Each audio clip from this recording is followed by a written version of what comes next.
Hai, Chandra Bordes, dan pada podcast kali ini saya mau sharing tentang gimana caranya biar kita bisa bicara lancar dan gak belibet ya. Ini saya menjawab pertanyaan yang masuk dari salah satu reply podcast ya, dari Candy ya. Dia bilang gini, cara bicara lancar dan tidak belibet gimana bang? Dan mengatur nadanya gimana? Oke. Mari kita bahas tentang speaking atau mungkin public speaking ya, biar lancar dan gak belibet.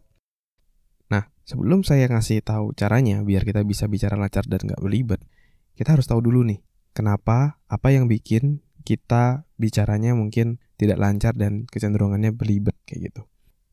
Hal itu biasanya dipengaruhi oleh satu yang namanya kita ingin berbicara dengan cepat dan kecenderungannya jadi terburu-buru dan gak sabaran. Sehingga ketika kita berbicara seperti itu, kita tidak bisa mengatur tempo dan kecepatannya sampai akhirnya kita jadi belibet sendiri gitu pas ngomong, ya. Maka dari itu kita harus mengatur kecepatan kita. Jangan terburu-buru, ya. Ini salah satu pengalaman saya bertahun-tahun dalam public speaking itu yang saya dapetin, ya. Dan juga saya juga pernah tuh ngomong terlalu cepat. Dan ketika saya dengerin lagi podcastnya ya, karena waktu itu saya lagi rekaman podcast dan ngomongnya terlalu cepat, ternyata apa yang diucapkan jadi nggak jelas gitu, kayak ngomong bla bla bla bla bla, nggak jelas banget. Dan ketika kita ngomongnya nggak jelas, akhirnya audiens kita juga nggak mengerti apa yang kita sampaikan. Jadi lebih baik ngomongnya tidak terlalu cepat ya, biasa aja, santai aja, yang penting pesannya nyampe ya. Jadi jangan terburu-buru, oke? Terus tadi ada pertanyaan juga terkait nada suara harus seperti apa. Nah, untuk nada suara, biar kamu lebih cepat belajarnya, kamu bisa observe atau mengobservasi para public speaker hebat. Bagaimana cara dia menggunakan nadanya. Kapan dia menggunakan nada tinggi? Kapan dia menggunakan nada rendah? Kapan dia memberikan jeda?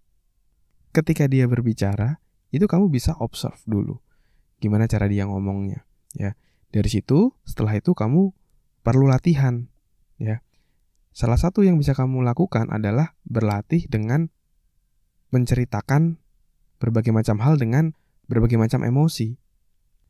Misalnya ketika kamu ngomong atau bercerita sesuatu yang membuat kamu lebih semangat, kamu bisa berbicara misalnya dengan nada yang jauh lebih keras, dengan nada yang mungkin lebih cepat tapi tetap tidak belibet ya, dengan lebih cepat dan dengan penuh antusias. Kelihatan dari nada suara, volumenya, dan kecepatannya seperti itu.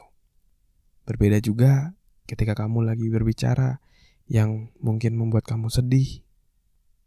Kamu memberikan jeda yang lebih lama, nada suara rendah, dalam. Itu akan memberikan dampak-dampak public speaking yang jauh lebih hebat dibandingkan kita hanya ngomong secara datar aja.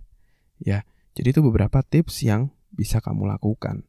Dan salah satu yang bikin saya bisa improve dalam public speaking adalah karena sejak tahun 2014 atau 15, saya selama 2 tahun atau 3 tahun sambil saya melanjutkan kuliah S2 saya waktu itu, saya ngajar public speaking. Ya, seminggu bisa 2-3 kali.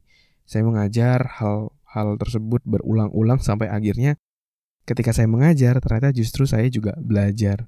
Saya semakin mendalami dan ya semakin lebih baik lah ketika public speaking. Dan juga saya bikin podcast seperti ini, semakin melatih saya seperti itu. Dan salah satu pelatihan yang mungkin waktu itu sangat-sangat mengena buat saya juga ketika saya ikut training dari Panji Pragiwaksono, salah satu stand up comedian top di Indonesia. Waktu itu dia datang ke Surabaya, ke universitas saya waktu itu untuk memberikan workshop selama 2 hari tentang public speaking. Namanya Airborne waktu itu. Tapi kayaknya sekarang udah nggak ada, itu mungkin workshop lamanya Bang Panji gitu. Dari situ saya belajar banyak banget tentang public speaking, tentang stand up comedian, tentang gimana cara berbicara, tentang gimana cara pemanasan sebelum public speaking. Wah, itu luar biasa dan sangat membantu saya ketika saya presentasi di kantor, di kelas. Itu adalah hal yang sangat luar biasa. sampai sekarang pun juga di podcast ini saya juga menggunakan ilmu-ilmu tadi sehingga saya bisa bercerita dengan baik dari konten dan dari delivery-nya, ya. Memang public speaking salah satu ilmu yang mengubah hidup saya, meningkatkan kepercayaan diri saya jauh-jauh lebih tinggi, ya. Dan akhirnya bisa mempersuasi dan kita bisa dinilai lebih, ya, memiliki value yang lebih dibandingkan orang lain. Karena tidak semua orang bisa public speaking dan seorang leader itu harus bisa public speaking, ya. Emang seru banget sih kalau kita lagi ngobrolin tentang public speaking. Ilmu ini sangat-sangat menarik dan menyenangkan gitu dan bermanfaat buat kehidupan.